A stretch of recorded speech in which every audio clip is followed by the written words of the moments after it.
매월 두 번째 주 전도주일 흥분되시죠? 저는 이 매월 두 번째 주 말씀을 이렇게 준비하다 보면 갈등이 생깁니다. 어떤 갈등이 생기냐면 구두자를 위해서 복음을 전해야 될지, 안 그러면 성도들에게 전도에 관한 말씀을 해야 될지, 만약에 구두자가 한 명이라도 온다면 복음을 전하는 게 좋을 것 같아가지고 이제 혹시나 몰라서 말씀을 두 가지를 늘 이렇게 생각을 합니다. 사실 그제 구두자 한 분하고 전화 통화해서 그분이 오신다고 해가지고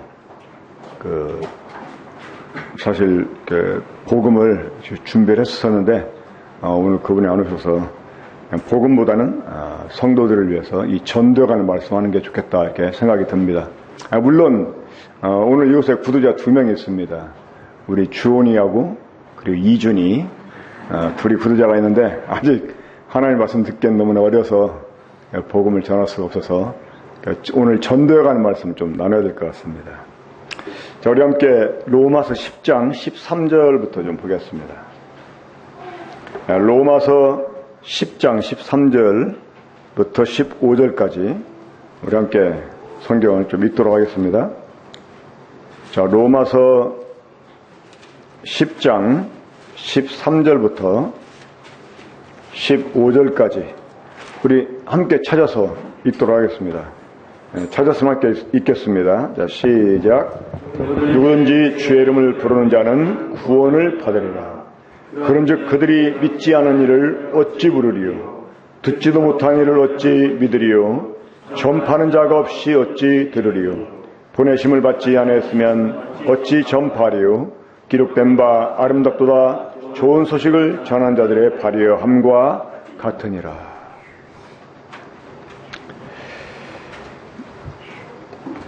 누구든지 주의 이름을 부르는 자는 구원을 받으리라. 참 이것처럼 정말 복음의 핵심을 잘 표현해주는 그러한 구절이 없다고 생각을 합니다. 원래 제가 이 비교정대학 교수한테 이제 들은 얘기인데, 이 기독교하고 불교가 아프가니스탄에서 만나게 되었답니다. 이 아프가니스탄은 이 불교에 대해서 좀 역사가 깊은 그런 나라입니다. 지금은 이제 이슬람교가 지배하고 있지만 과거에는 이 불교가 아주 융성했던 그런 나라였었습니다. 이 나라에서부터 이 대승불교하고 소승불교가 나누어진 것으로 이렇게 알려져 있는데, 이 아프가니스탄에서 기독교와 불교가 다 만났을 때 이 불교에서 기독교를 보니까 이 구원받기가 너무나 쉬운 거예요. 그 불교에서는 해탈하려면 얼마나 많은 고행을 겪게 됩니까? 그럼에도 불구하고 또 그 해탈을 얻기가 쉽지 않은데, 이 기독교는 보니까 누구든지 주의 이름을 부르면 구원을 받는다는 거예요. 그래서 거기에서 착안해가지고 이 불교에서 만든 용어가 있답니다. 어떤 말일까요? 나무 아미타불 관세음보살, 이 말이에요. 이 나무 아미타불 관세음보살, 이 극락을 지배하는 부처가 있는데 그게 이제 아미타불입니다. 나무 아미타불 이러잖아요. 이 절에 가면 부처상이 3개가 있는 그 건물을 대웅전이라고 표현합니다. 거기에 있는 이 부처상이 바로 아미타불입니다. 그리고 좌우에 있는 그 부처상이 관음보살, 세정보살입니다. 그리고 그 대웅전 뒤에 가면 또 하나 건물이 있는데 거기에 가면 이 부처상이 하나만 있습니다. 바로 그 부처상이 이 석가모니 부처상입니다. 그러니까 사실 이렇게 보면 이 석가모니보다는 사람들이 아미타불을 많이 섬기는데요. 이 아미타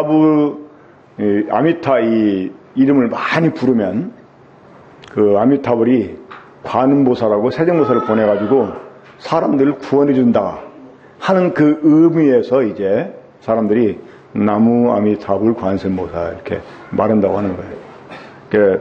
나는 아미타불에게 이렇게 기이합니다. 아미타불을 의지합니다. 이렇게 자꾸 이제 말을 되낸다고 하는 거죠. 자, 누구든지 주의 이름을 부르면 구원을 받으리라. 이제 이 말씀 때문에 아마 이 불교가 그런 영향을 받아서, 그런 용어들을 만들어냈을 것이다. 그러니까 이게 맞는지 안 맞는지 모르겠습니다만은, 좌우지간 이 비교 종교학 박사한테 제가 들은 이야기입니다. 자, 주의 이름을 부르는 자는 구원을 받으리라.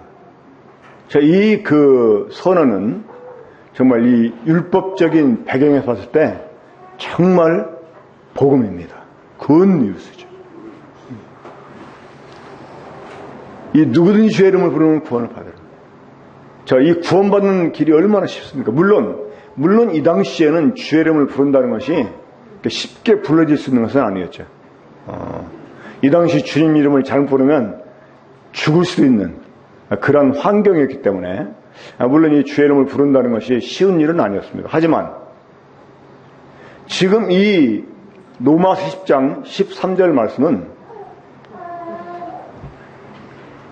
이 구원을 받는 것이 얼마나 사실은 쉬운 것인가. 이 로마서 쭉 이렇게 보면 더군다나 이제 9장에 가서 그 유대인들에 관해서 말씀하는 그런 그 와중에 이 말씀 나왔거든요. 그러니까 이 구원받기가 참 쉬워졌다. 이런 그 맥락에서 지금 이 로마서 10장 13절 말씀이 선포가 된 것입니다. 그러니까 누구든지 주의 이름을 부르면 구원을 받아요. 자, 우리가 사람들을 구원받게 하려면 그럼 어떻게 하면 되겠습니까? 주님의 이름을 부르게 하는 것입니다. 자, 사람들에게 주님의 이름을 부르게 하면 됩니다. 그런데 여기 보면 어떤 사람이 주의 이름을 부를 수 있다고 말씀합니까? 자, 13절 다시 봅니다. 누구든지 주의 이름을 부르는 자는 구원을 받으리라. 그러니까 14절, 그런즉 그들이 믿지 않은 이를 어찌 부르리요? 자, 어떤 사람이 주님 이름을 부를 수가 있습니까? 믿는 사람입니다. 그러니까 주님이 자신을 구원해 주실 뿐이라는 사실을 믿는 사람이 주의 이름을 부를 수가 있습니다. 자, 그러면 어떻게 할 때 사람이 믿을 수가 있습니까? 그 다음 구절 보면 듣지도 못한 일을 어찌 믿으리요 이랬습니다. 자, 주의 이름을 부르면 구원을 받는데 누가 주의 이름을 부를 수가 있어요? 믿는 사람이. 그러니까 믿지 않으면 부를 수가 없다는 것입니다. 그러면 어떻게 할 때 믿을 수가 있습니까? 그러니까 오늘 날씨가 더운 봄날이라 그런지 좀 말씀 듣는 태도들이 많이 풀어진 것 같아요. 좀 어수선하고. 자, 집중합시다. 자, 주님의 이름을 부르면 구원을 받아요. 그러니까 사람들에게 주님의 이름을 우리가 부르게 해야 됩니다. 그러면 누가 주의 이름을 부를 수가 있어요? 믿는 사람이 부를 수가 있어요. 그럼 우리가 사람들에게 주의 이름을 부르게 하려면 어떻게 해야 됩니까? 믿게 해야 됩니다. 그럼 어떤 사람이 믿을 수가 있습니까? 그 다음 구절 보면 듣지도 못한 일을 어찌 믿으리요 이랬습니다. 자, 그러면 사람들이 믿지 못하는 이유가 무엇 때문이에요? 듣지 못했기 때문에. 그럼 우리가 사람들에게 믿게 하려면 어떻게 해야 되겠습니까? 듣게 해야 됩니다. 그러면 어떻게 할 때 들을 수가 있습니까? 그 다음 구절 보면 전파하는 이가 없이 어찌 들으리요 이랬습니다. 전파하는 이가 없이 어찌 들으리요. 그러니까 사람들이 듣지 못하는 이유는 무엇 때문입니까? 자, 사람들이 듣지 못하는 이유 무엇 때문이에요? 전파하지 않으니까. 누가? 우리가. 우리 군포교회 보는 식구들이 전파하지 않으니까 사람들이 듣지 못한다는 거. 물론 이 전도를 위해서 이 보내심을 또 받아야 됩니다만, 하지만 이미 주님은 우리들을 보내셨어요. 그렇죠? 이 전파를 위해서 보내셨어요. 저는 우리에게 주어진 오늘 본문 이 말씀을 중심으로 해가지고 이 제목을 한번 정해봤습니다. 한번 따라해 보세요. 전파하자. 듣게 하자. 일단 사람들 하여금 주님의 이름을 부르게 하려면 믿게 해야 되는데, 그들 하여금 믿게 하려면 듣게 해야 됩니다. 듣게 하려면 우리가 전파해야 돼요. 그러니까 사람들이 주님의 이름을 부르지 못하는 것은 듣지 못했기 때문이고, 저들이 듣지 못한 이유는 무엇 때문이라고요? 우리가 전파하지 않았기 때문입니다. 우리의 이 전도하지 않은 책임이 얼마나 큰지를 보게 됩니다. 자, 여러분 누가복음 19장 22절 말씀 보겠습니다.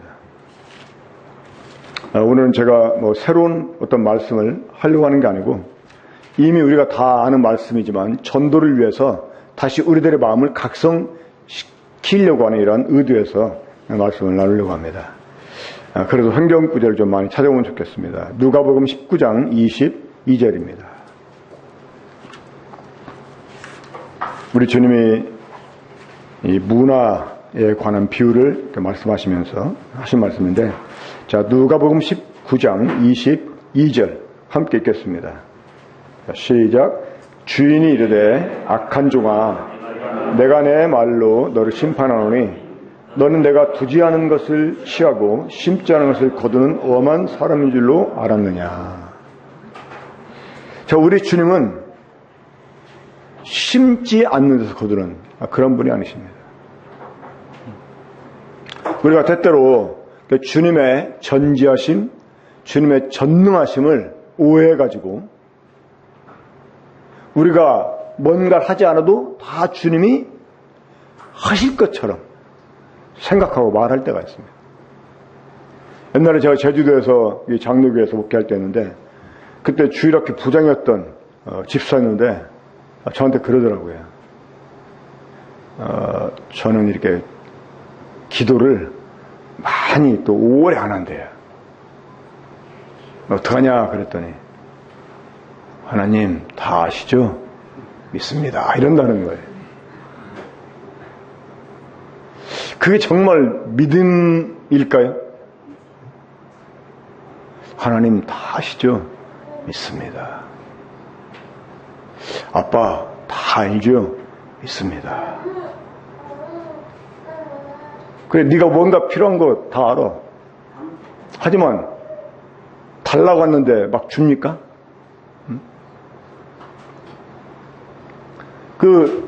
그러니까 하나님이 다 아시니까, 하나님이 능치 못할 일이 없으니까, 하나님이 다 아셔서 할 것처럼 생각하는, 지금 이 문화를 받고 땅에 감춰둔, 파묻어놓은 이 사람의 그 핑계가 무엇이었어요?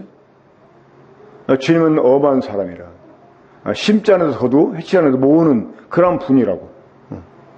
왜? 주님은 전능한 분이니까 내가 안 해도 주님이 다 하실 거라 그거죠.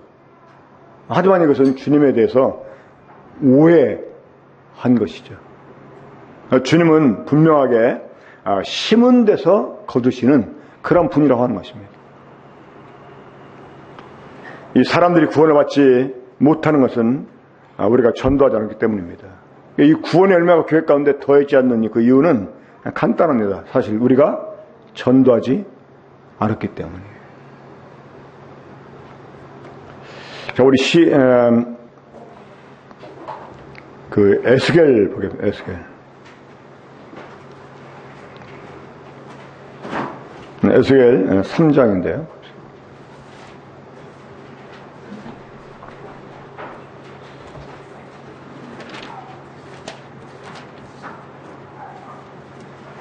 자, 에스겔 3장 보겠습니다.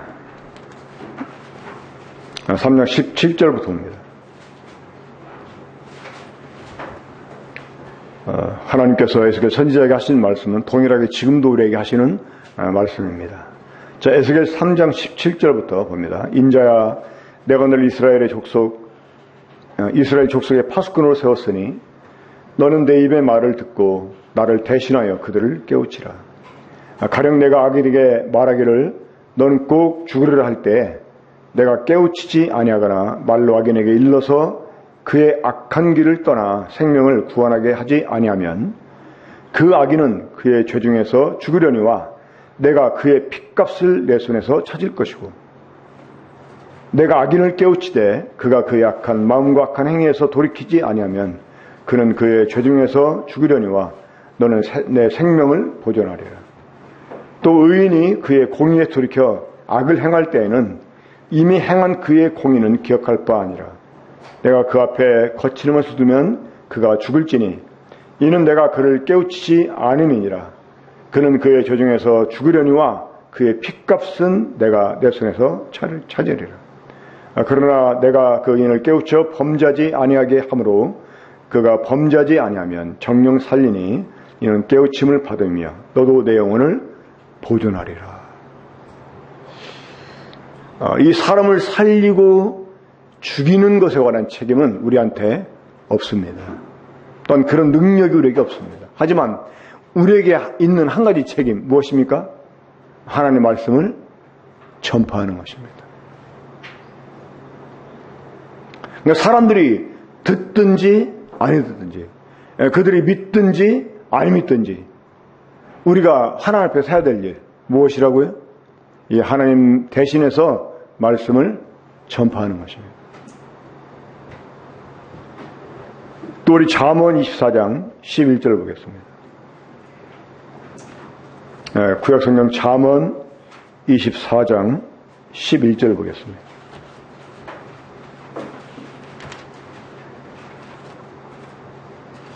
잠언 24장 11절 함께 읽겠습니다. 자, 11절. 자, 시작. 너는 사마로 끌려가는 자를 건져주며 살육을 당하게 된 자를 구원하지 아니하려고 하지 말라. 내가 말하기를 나는 그것을 알지 못하였노라 할지라도 마음을 저울질하시는 이가 어찌 통찰하지 못하겠으며 내 영혼을 지키시는 이가 어찌 알지 못하겠느냐. 그가 각 사람 행위대로 공하시리라. 이 영혼 멸망의 이 방관자가 될 것이냐 하는 문제에 대해서 우리가 좀 심각하게 생각을 해야 됩니다. 믿지 않는 사람들이 믿지 않는 것에 대해서 우리는 때때로 비웃고 그들의 그 믿지 않음을 한심한 것처럼 생각할 때가 많이 있습니다. 하지만 우리가 그 사람들에게 이 복음을 전파하지 않는다면 우리는 그 사람 영혼의 멸망에 이 방관자가 될 것이다 하는 것입니다. 또한 그 사람의 그 핏값에 대해서 하나님 우리에게 그 책임을 물을 것이라고 이렇게 말씀하셨습니다. 우리가 전도하지 않는 일은 참 저주입니다.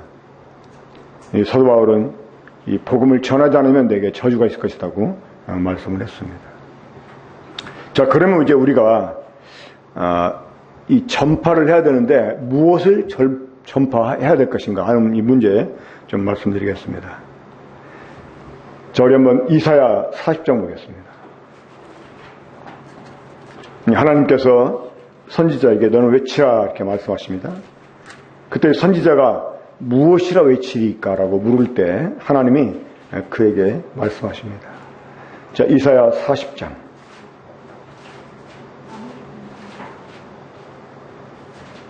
자, 6절부터 보면 말하는 자의 소리여 이르되 외치라. 대답하되 내가 무엇이라 외치리까 하니 이르되. 자, 그 다음부터 읽겠습니다. 시작. 모든 육체는 풀이요 그의 모든 아름다움은 들의 꽃과 같으니 푸른 마르고 꽃은 시듬은 여호와의 기운이 그의 부임이라. 이 백성은 실로 풀이로다. 푸른 마르고 꽃은 시드나 우리 하나님의 말씀은 영원히 서리라 하라. 자, 무엇을 외치라고요?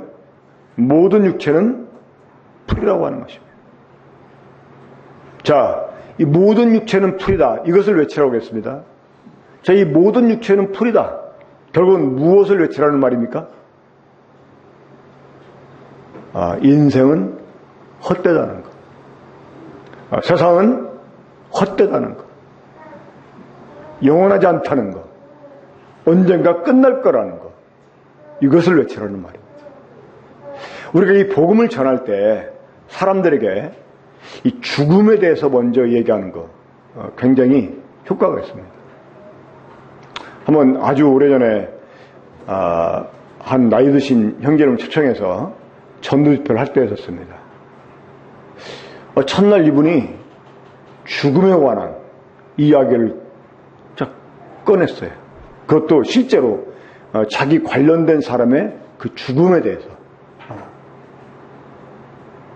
갑자기 분위기가 굉장히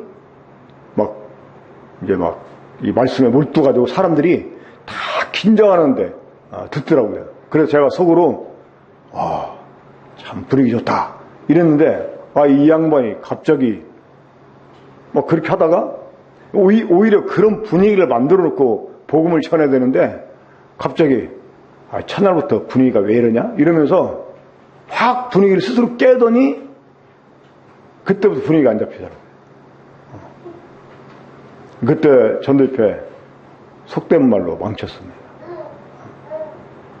사실 일부러 그런 분위기를 만들기 위해서 해야 되는데 그런 분위기가 만들어졌는데 이제 그런 다음에 막 그 분위기를 몰아가가지고 복음을 전해서 참 좋았을 텐데 근데 그런 분위기를 만들 수 있는 그 조건이 뭐냐? 사람들에게 죽음에 관한 얘기를 하는 거예요. 죽음에 관한. 이 죽음은 관념이 아니잖아요. 실제잖아요. 많은 사람들이 죽음을 자기에게서 멀리 있다고 생각하고 지금도 무의식 가운데 살아갑니다만은 하지만 이 죽음은 실제잖아요. 자, 우리가 사람들에게 죽음에 대해서 얘기할 때 좀 강조될 게 있습니다. 뭐냐? 사람 누구나 죽는다는 것입니다. 자, 사람은 누구라도 죽는다. 그러니까 당신도 예외일 수 없다는 것입니다. 그 다음에 이 죽음에는 순서가 없다는 것입니다. 사람이 어떻게 죽을지 모른다는 거예요. 언제 죽을지 모른다는 거예요. 이 건강하다고 오래 살고 젊다고 오래 사는 게 아니라는 것입니다. 그렇죠? 젊어도 일찍 죽을 수가 있어요. 갑자기 병들어 죽을 수 있고 사고로 죽을 수가 있어요. 자, 그러면서 이러한 그 예들을 내가 아는 대로 사람들에게 얘기해 주는 것입니다. 내 가족 아니면 친척 아니면 그 친구 아니면 누구한테 들은 얘기라도 이런 얘기를 사람들에게 해주는 거예요. 근데 실제로 이런 일이 지금 이 말씀을 듣는 사람에게도 일어날 수 있잖아요. 그렇게 일어날 수 있는 가능성들에 대해서 얘기를 해주는 것입니다. 언제 죽음이 어떻게 올지 모른다. 자, 그 다음에 그러면 죽는다는 게 뭐냐? 자, 우리가 이 복음을 계속 이어가기 위해서 죽음이 무엇인가에 대해 설명을 해줄 필요가 있습니다. 자, 성경은 죽음을 어떻게 묘사합니까? 성경은 죽음을 잡혀가는 것으로 묘사해. 잡혀가는 것으로. 제가 지난번에 광주 광산교회 전도협회 때 이제 낮 시간에 양로원에 계신 할머니를 초청해가지고 복음을 전하는데 저는 이 복음을 전할 때 참 첫마디가 아주 중요하다고 생각을 해요. 첫마디를 어떻게 끊어내에 따라가지고 이제 그 뒤에 말씀들이 이끌어져 가게 되거든요. 그래서 제가 딱 이 말로 시작을 했습니다. 아니, 귀신들은 뭐여? 척 안 자고 가고? 이렇게 이제. 할머니들 그런 표현들 옛날부터 많이 들어왔잖아요. 더군다나 나이 드신 분들이니까 이제 죽음을 눈앞에 뒀다고 늘 생각하면서 사는 이런 분들인데, 이제 그런 얘기 하니까 사람들이 갑자기 막 웃더라고요. 자, 이게 무슨 말입니까? 귀신한테 잡혀간다, 이게 무슨 말이에요? 죽는다는 말이잖아요. 그러니까 이 성경은 죽음에 대해서 잡혀가는 거라고. 자, 우리 옛날 조상님들이 귀신한테 잡혀간다 이렇게 표현했는데 이게 사실은 성경에 나오는 이야기라고 하면서 이제 욥기 18장 말씀을 해주는 거예요. 욥기 18장 14절 보게 되면 어떤 말씀이 있습니까? 한번 거기를 보겠습니다. 욥기 18장. 우리 복음 전할 때 이 구절을 잘 활용하면 굉장히 효과적입니다. 욥기 18장입니다. 자, 구약성경 욥기 18장 13절부터 보죠. 자, 함께 읽어볼까요? 욥기 18장 13절, 14절, 자, 15절까지 함께 읽겠습니다. 자, 시작. 그의 피부를 삼키리니 또 사망의 장자가 그의 지체를 먹을 것이며 그가 의자던 것들이 장막에서 뽑히며 그는 공포의 왕위로 잡혀가고 그에게 속하지 않은 자가 그의 장막에 가려니 유황이 그의 처소에 뿌려질 것이며. 예. 자, 질병이 그의 피부를 삼킨다. 이게 무슨 말입니까? 지금 우리 피부가 질병에게 삼켜지고 있다는 거예요. 우리 흔히 그냥 나이 먹어서 늙는다고 생각하잖아요. 좀 어떤 사람은 연식이 좀 오래되다 보니까 이렇게 표현하는데, 자, 사람이 나이를 먹어 가니까 늙어서 피부가 쭈그러진다고 생각을 해요. 아닙니다. 여기 보면 질병이 그의 피부를 삼킨다고 했어요. 그러니까 노화도 질병이에요. 늙는 것도 질병이라고 해요. 늙는 거. 그리고 그 뒤에 보면 사망의 장자가 그의 지체를 먹을 것이며, 그러니까 우리들의 몸을 지금 죽음이 먹어간다는 거예요. 그러니까 이런 구조를 보여주면 사람들에게 뭘 딱 강조를 합니까? 사람은 지금 살아가는 게 아니고 죽어가는 것이다. 그러니까 당신은 지금 죽어가는 것이다.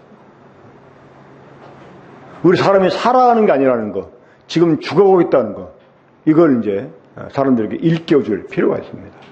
자, 그런 다음에 14절 함께 읽습니다. 다시 한번 시작. 그가 의자던 것들이 장막에서 뽑힙니다.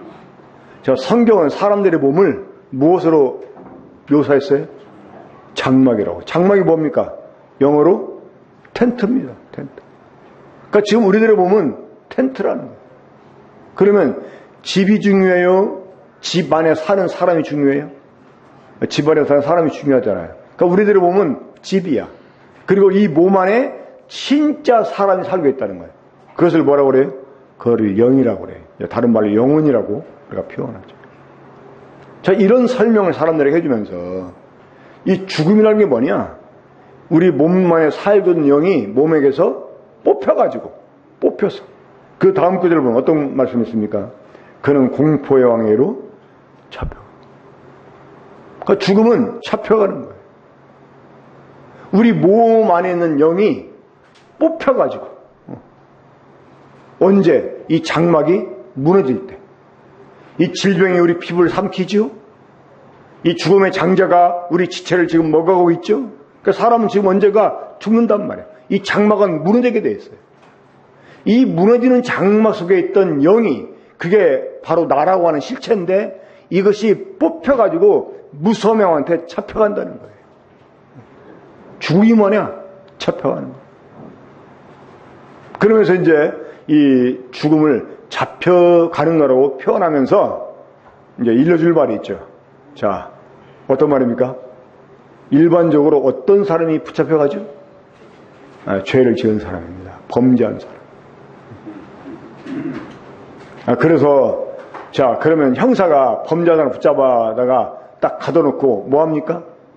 바로 죽입니까? 아니잖아요. 뭘 하죠? 재판을 받게 하잖아요. 이것처럼 성경은 죽음을 잡혀가는 걸로 표현하고 있는데, 그래서 또 다른 구절에 이런 말씀이 있다고 하는 것을 보여주는 것입니다. 어디일까요? 히브리서 9장 27절이죠. 그러니까 한 번 죽는 것은 사람에게 정해진 것이요. 그 외에는 심판이 있다는 거예요. 한 번 죽는 것은 사람에게 정해져 있고 그 외에 심판이 있다는 거예요. 그러니까 죽음으로 끝나는 게 아니라는 거죠. 이 범죄한 사람이 형사한테 붙잡혀 간다고 끝나는 게 아니잖아요. 그렇죠? 그 다음에 재판을 받고 진짜 거기에서 정해진 형량대로 벌을 받는 게 끝나는 거죠. 그러니까 사람이 하나님께 붙잡혀가면 바로 지옥 가는 게 아닙니다. 임시로 갇혀있는 감옥이 있어요. 자, 일반적으로, 자, 맨 처음에 이제 우리 권황제가 뭔가 잘못해가지고 붙잡혀갔어. 그러면 형사가 우리 권황제를 붙잡아다가 맨 처음에 어디다 가둬둘까요? 경찰서? 우리 현재 형제 경찰 어디다? 유치장. 그러니까 경찰서에 있는 그 감옥을 유치장이라고 해요. 그러니까 잠깐 동안 유치해 둔다고 하는 거죠. 자, 그런 다음에 이제 조사를 하잖아요. 조사를 꾸미는데 혐의가 드러났다. 그럼 어떡합니까? 이제 구속을 시켜가지고 그 다음에 보내는 데가 있어요. 어딥니까? 이제 유치를 시켰다가 구치를 시킵니다. 이게 이제 구치소입니다. 유치장하고 구치소가 어떻게 다르지? 현진이. 잠깐. 제가 정하기 전에. 제가 정하기 전까지? 그러니까 지금 우리가 사는 세상이 유치장 같은 것이에요, 일단은. 그 다음에, 이제, 구속이 됐다. 그러니까 이 죽는 게 구속이 되는 거예요, 사실은. 그렇죠? 그럼 어디로 옮겨집니까? 구치소. 이 영혼의 구치소가 있어요. 그것을 성경은 뭐라고 할까요? 음부라고 그래요, 음부. 이 사망의 본토가 되는 음부라고 그래요, 음부. 이 음부에 갇혀 있어요. 언제까지? 재판, 심판 때까지. 그래서 이 재판을 통해서 형량이 딱 정해지면 이 정해진 형량이 그 사람이 구치소에 있을 때까지 이제 만약에 보다 좀 덜 나왔다 그러면 바로 풀어주고, 얼마 안 남았다 그러면 그냥 놔두고요. 좀 오래 남았다 그러면 그때 그 사람을 본격적으로 그 형벌을 받도록 옮기는 데가 있습니다. 거기가 어디입니까? 지금은 교도소라고 말하는데 옛날에는 형무소, 그 형벌을 받는 그러한 곳이라고 이렇게 표현했습니다. 그러니까 이 형무소가 바로 지옥이죠. 이 하나님의 심판을 받고 들어가는 영원히 꺼지는 이 불의 호수, 이 지옥, 이게 바로 이제 그 형무소에 해당이 됩니다. 또 이런 설명을 해주면서 자, 여기에 이 죽음은 잡혀가는 건데 누구한테 잡혀가요? 공포의 왕에게. 이 공포의 왕이 누구일까? 공포의 왕. 옛날 우리 조상들은 공포의 왕을 누구라고 생각했어요? 염라대왕이라고. 근데 사실은 염라대왕이 아니고 이 공포의 왕이 누굽니까? 하나님이라는 거예요. 이걸 사람들에게 설명해 줍니다. 자, 하나님이 공포의 왕인데 왜 하나님을 공포의 왕으로 말했겠냐? 시편 7편 11절 봅니다. 자, 시편 7편 11절. 자, 하나님 어떠한 분이세요? 자, 11절 함께 했습니다. 시작. 하나님은 의로우신 재판장이시며 매일 분노하시는 하나님이시다. 하나님은 의로우신 재판장이라는 거예요. 그러니까 한 번 죽는 것은 사람에게 정해져 있고 그 위에는 심판이 있는데 바로 이 죄인들을 심판하시는 재판장이 하나님이라는 거예요. 그런데 하나님이 어떻게 하세요? 매일 분노하는 거예요. 매일 분노해. 그 뒤에 보면 사람이 회개치 아니하면 그가 그의 칼을 가시며 그의 활을 이미 당기어 예비하셨도다. 죽일 도구를 또한 예비하시며 그가 받는 화살은 불화살로. 그러니까 하나님이 매일 분노한다는 거예요. 이 죄인들을 향해서 매일 분노한다는 거예요. 이 분노하시는 하나님, 이분은 바로 공포의 왕이 되시는 것입니다. 공포. 그래서 우리들이 사람들에게 이 복음을 전할 때 모든 육체는 풀이다. 그리고 풀은 마르고 꽃은 떨어진다. 그러니까 세상은 헛것이다. 언제가 다 끝날 때가 온다. 사람 누구나 죽는다. 하지만 언제 죽을지 모른다. 어떻게 죽을지 모른다. 하면서 어떤 그 죽음에 관한 실예들을 얘기하면서 사람들에게 이 죽음에 대한 인식을 다시 한번 하게 하는 일이 필요해요. 그런 다음에 죽음이 뭐냐 설명해 줍니다. 죽음은 잡혀가는 것이다. 죽음으로 끝나는 게 아니라 심판이 있다. 그리고 영원히 꺼진 지옥에 들어갈 것을 얘기하면서 그 지옥이 어떤 곳인지를 설명해 줍니다.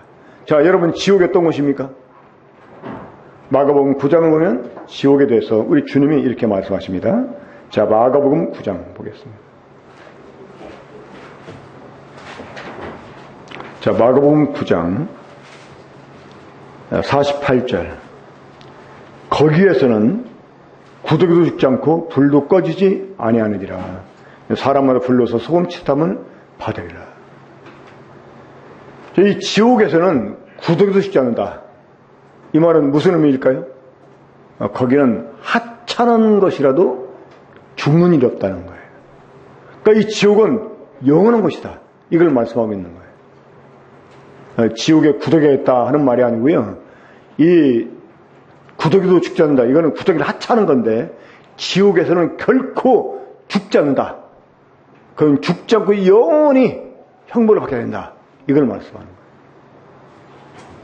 그리고 불도 꺼지지 않고 사람마다 불로 소금치감을 받는다는 거예요.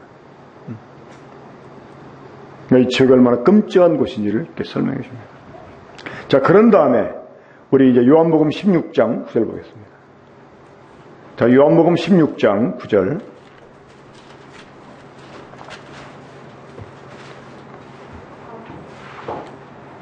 자, 그 이유부터 보죠. 7절부터 보겠습니다. 7절. 그러나 내가 너에게 실상을 말하노니 내가 떠나가는 것이 너에게 유익이라. 내가 떠나가지 않으면 보혜사가 너에게로 오시지 아니할 것이요. 가면 내가 그를 너에게로 보내리니 그가 와서 죄에 대하여 의에 대하여 심판에 대하여 세상을 책망하시리라. 이 죄에 대하여라면 그들이 나를 믿지 않으며 의에 대하여라면 내가 아버지께로 가니 너희가 다시 나를 보지 못하며 심판에 대하여라면 이 세상 임금이 심판을 받았습니다. 자, 우리가 이 전도할 때 두려워하지 말아야 될 이유가 있는데 그게 뭐냐? 이 성령님이 우리 속에서 우리에게 전도할 말을 주신다는 것입니다. 주님은 제자들에게 그렇게 말씀했어요. 무엇을 말할까? 염려하지 말라고 그랬어요. 이 성령이 우리 안에서 우리에게 할 말을 가르쳐 주십니다. 자, 그런데 이미 성령이 오시면 무엇을? 이 세상을 책망하시는데 무엇에 대해서? 죄에 대해서. 그러니까 우리가 이 복음을 전할 때 성령님이 책망하시는 그 책망을 따라서 우리가 사람들을 책망을 해야 됩니다. 저 무엇을? 그들의 죄에 대해서. 자, 그러면 이 죄, 이 성령님이 책망하시는 죄, 그 죄가 무엇이었습니까? 바로 주님을 믿지 않는 것. 자, 왜 주님 믿지 않는 게 죄일까요? 우린 여기에서 한 가지 알 수 있는 게 있습니다. 뭐냐? 이미 하나님이 사람들의 구원을 위해서 모든 것을 다 완성시켜 놓으셨다는 것입니다. 이 아들 예수 그리스도를 통해서 하나님은 우리들의 모든 죄를 다 없애해 주시고 더 이상 이 구원의 장애가 되는 것들을 존재치 않겠다는 것입니다. 그런데 그럼에도 불구하고 주님을 믿지 않았다? 이제 그게 죄라는 거예요. 그러니까 우리가 이 세상을 향해서 성령님이 책망하시는 대로 죄에 대해 책망한다는 말은요, 막 믿지 않는다고 막 야단치라는 말이 아니라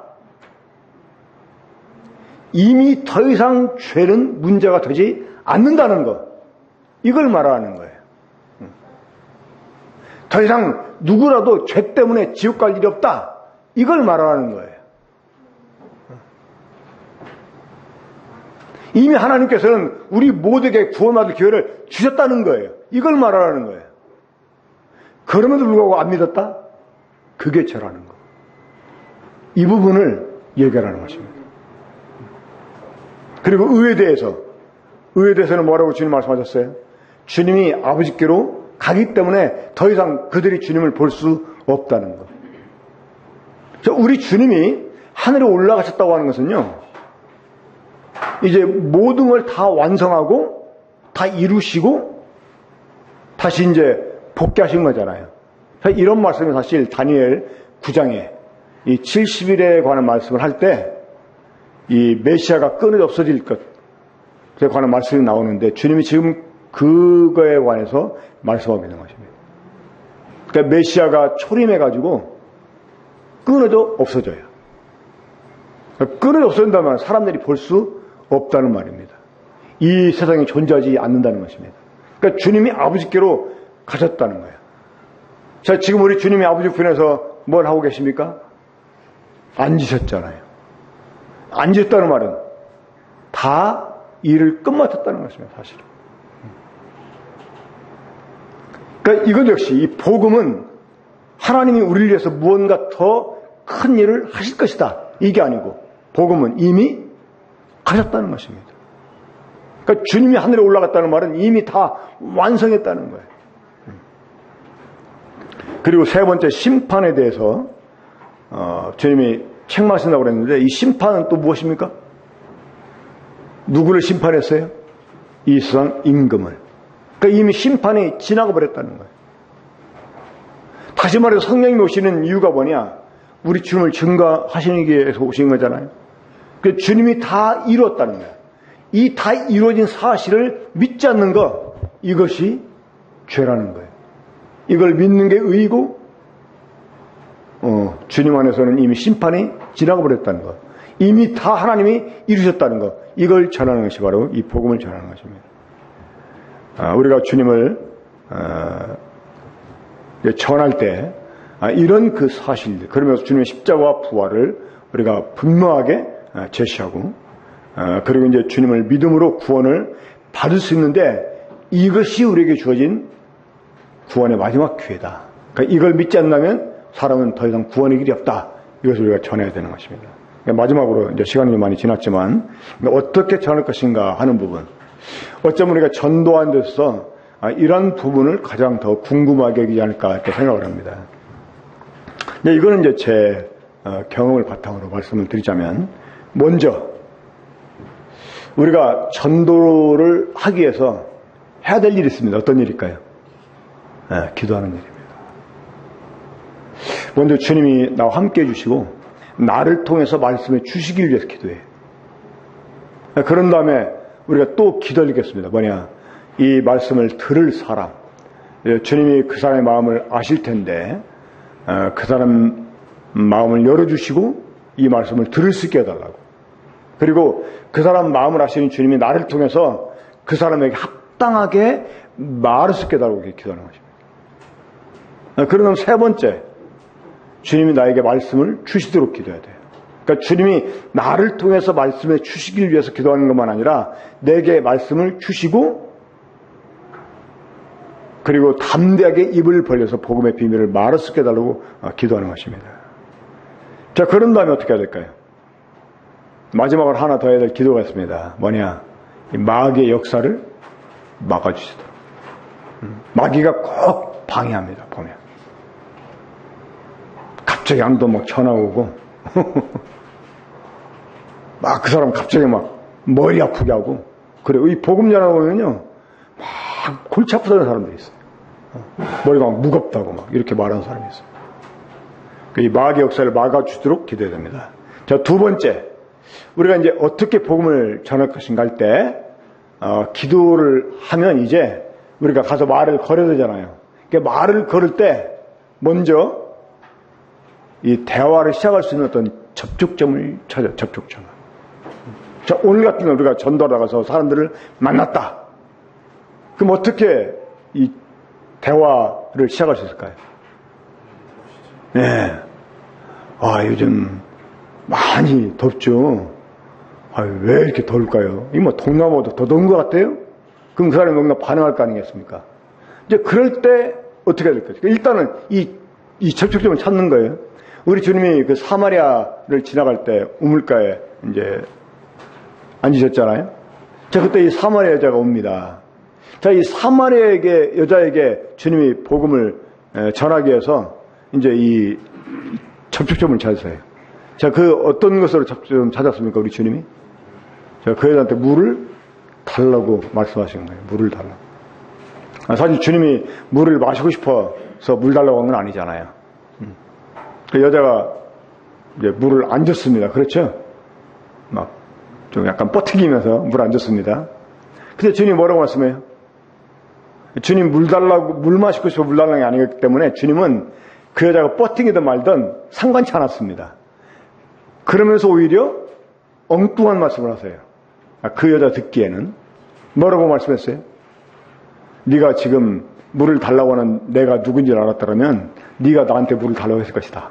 이렇게 이제 주님 말씀하세요. 얼마나 엉뚱합니까? 물 달라고 해놓고서는 물 줄 수 없는 것처럼 얘기하니까 네가 나한테 물을 달라고 했을 것이다. 이러면서 주님이 주는 물은 이제 그러니까 그 여자가 마치 혹할 수 있게. 그러니까 먼저 우리가 이제 이 날씨 참 덥죠? 이렇게 물어봤어요. 참 덥네요. 오늘 말복이라 그런가 봐요. 뭐 좀 드셨어요? 뭐 이런 식으로 계속 더운 것만 얘기하고 그러면 안 되고 그렇죠. 근데 이렇게 요즘 한국이 왜 더운 줄 아세요? 이러면서 마치 뭐 엘니뇨 현상이라든가 이런 것들 얘기하면서 이제 어떤 말세에 관한 이야기를 좀 우리가 할 수 있죠. 그렇죠? 그러면서 이제 성경에 보면 이런 것들이 다 예언되어 있다고. 그래서 이 어떤 그 화제를 영적인 것으로 이렇게 바꿔가게 되는 것입니다. 제가 이 사마리아 여자에게 복음을 전할 때 주님이 하셨던 그 방법을 얘기할 때마다 꼭 던지는 말이 있습니다. 뭐냐? 이 노출신경을 건드는 것입니다. 노출신경. 치과 치료하러 가다 보면 의사가 이렇게 툭툭 건드려 보는 데가 있습니다. 그때 이 신경이 노출된데 딱 닿으면 어때요? 막 무지하게 막 쉬고 막 아프잖아요. 그러니까 이 사람마다 그런 노출신경이 있어요. 이것들을 건드는 거예요. 자, 그 사마리아 여자가 갖고 있는 노출신경이 뭐였어요? 남편 문제였습니다. 남편 문제. 그러니까 주님이 그 부분을 딱 얘기하는 거예요. 그러니까 우리 사람마다 공통적으로 갖고 있는 어떤 노출신경이 있습니다. 이런 것들을 우리가 딱 건드려서 이 대화를 영적인 대로 이끌어가는 이런 이제 방법이 좀 필요합니다. 자, 그러면서 이제 우리가 한 가지 정말 그 명심해 듣겠습니다. 뭐냐? 다 같이 한번 따라해 보세요. 복음은 전도는 설득이 아니라 선포다. 우리 이거 좀 명심해야 됩니다. 우리가 이거 명심하지 않으면 대화가 잘 안 되면 실패한 것처럼 생각을 하고 그냥 스스로 제 풀에 딱 포기할 때가 있어요. 이 전도는 설득하는 게 아니고 선포하는 거예요.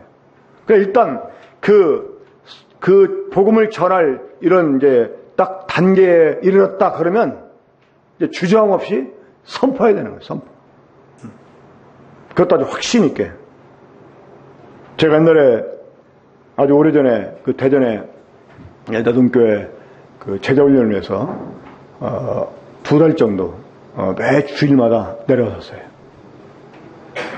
근데 한 번은 누가 함께 가기로 해가지고 표를 미리 2개 끊어놨는데 그 형제가 못 간다고 그래가지고 하나 표를 이제 반환해야 되잖아요. 근데 반환을 하니까 수수료를 떼고 이래가지고 안 되겠다 해서 내가 이제 수원역에 나가가지고 표 하나를 팔았어요. 사람들 줄 서 있는데 대전 가는 분이냐고 그러니까 있다고 그래서 이제 하나를 팔았습니다.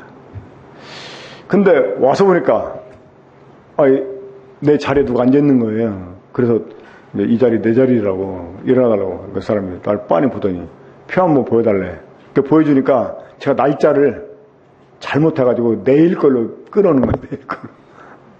그 사람들이 이제 안 잡을 거 생각하고 저한테 샀는데 서서 가게 된 거죠. 그래 이제 내가 이제 미안한 듯이 얘기하니까 괜찮다고 딱 그러더라고. 그러면서 그 사람이 나한테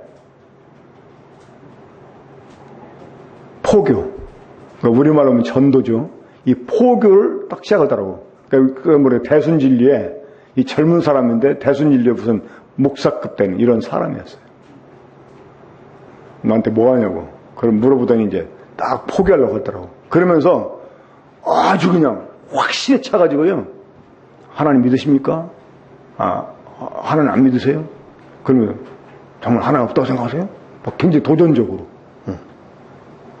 그러니까 그 사람 그 말하는 기세를 보면 하나님이 없다고 믿는 건 아주 바보 같은 짓이라고 이렇게 인상이 들게 정말 하나님 없다고 믿으십니까? 그러니까 하나님이 없다고 믿으면 큰일 날 것처럼 생각이 들게 딱 확신 있게 얘기하더라고요. 물론 나중에는 역전돼가지고 저한테 전도를 당했습니다만. 그러니까 우리가 이 전도는 설득이 아니다. 선포하는 거다. 담대하게, 확신 있게, 자신감 있게 딱 내던지는 거예요. 사실 솔직히 사람들이 뭐 압니까? 하나님 없다고 부정하는 사람도 자기가 하나님에 대해서 얼마나 연구해서 없다고 하는 거예요? 아니잖아요. 그냥 없다고 하는 거예요. 그냥 부정하는 거예요. 사람들이 이단에 쉽게 빠진 이유가 무엇 때문인지 아십니까? 이단들은요, 거짓말도 확신 있게 해요. 이 사기꾼들이 사기칠 때 거짓말을 확신 있게 합니다. 그렇죠? 근데 우리는 진리를 말하는 사람인데 더 자신감 있게 확신 있게 해야 되죠. 그렇죠? 오늘 우리 전도 나갈 때 하면 다른 건 잘 못해도 이 선포라도 확신 있게 한번 해봅시다. 선포라도. 한번. 그리고 이제 어떻게 전할 것인가 하는 이 부분에서 조금 가까운 사이라면 아니면 어떤 얘기할 이런 이제 분위기가 만들어져 가지고 상대방이 이렇게 들으려고 할 때 우리가 우리 구원 간증을 통해서 전도하면 참 효과적입니다. 이 간증 전도. 그러니까 내가 어떻게 구원을 받았는가, 내가 어떻게 예수님 믿게 됐는지, 어떻게 해서 교회를 다니게 됐는지, 이런 얘기를 하면 상대방이 공감할 수 있게 돼요. 그래서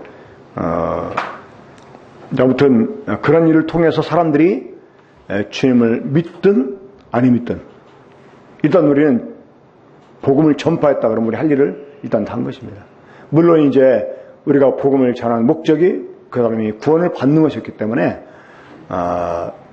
믿도록 권유하고 또 때로는 이 강권을 해서라도 주님을 영접할 수 있게 우리가 이제 마무리를 잘 져야 되겠습니다만은 아무튼 이 사람들 하여금 믿고 주님의 이름을 부를 수 있게 하기 위해서 우리가 전파하는 자가 되어야 된다. 사람들 하여금 듣게 된다. 이 점 명심하고 오늘 좀 덥지만 사실 저도 더워서 8월은 건너뛸까 하는 이런 생각도 해봤었습니다만은 우리가 하나님께 뭔가를 좀 보여드릴 필요가 있어요. 우리가 이렇게 영혼들었게 원합니다.